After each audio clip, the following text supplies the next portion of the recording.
Good evening and thanks for joining us. I'm Steve Grant. And I'm Lisa Rose. An Ozarks family wants answers about what happened to their son that left him hospitalized. Early Saturday morning, police found 16-year-old Mace Hutchinson underneath the 65 and Highway F overpass in Ozark.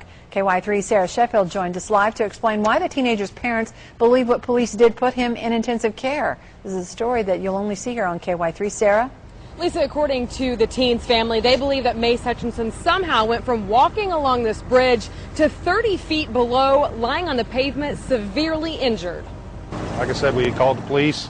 My wife was afraid he was going to get ran over or hit. Doug Messersmith and his wife were the last known people to see 16-year-old Mace Hutchinson walking shortly before their phone call to 911. He looked a little agitated, but other than that, he didn't look to be falling down drunk or anything like that. By the time officers arrived, the teen was off the overpass, lying on the shoulder below along Highway 65, with no good explanation as to how he got there. According to the doctors, all injuries are consistent with a fall. And Mace's dad, Don Hutchinson, believes it was just that, a fall, not a jump. The question is why. They tested his system. He was clean of drugs and alcohol, so I mean, we don't know why, unless just being in shock and the whole thing in itself caused him to forget everything. Mace's aunt tells us he's undergoing major surgery for a broken back and a broke-off heel.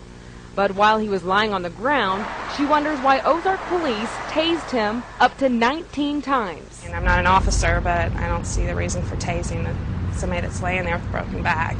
I don't consider that a threat. His dad says the tasing delayed what would have been immediate surgery by 2 days. The tasering had increased his white blood cell count and caused him to have a temperature, so they could not go into operation. He refused to comply with the officers, and so the officers had to deploy their tasers in order to subdue him. He's making incoherent statements. He's also making statements such as shoot cops, kill cops, things like that.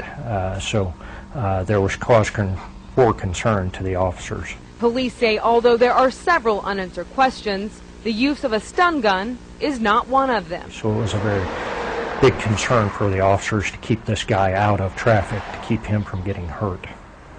Mace is still in intensive care tonight, listed in fair condition. He has surgery again tomorrow.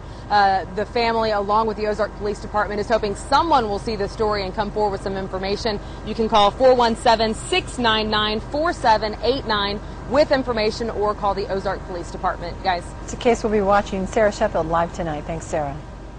Well, what's ending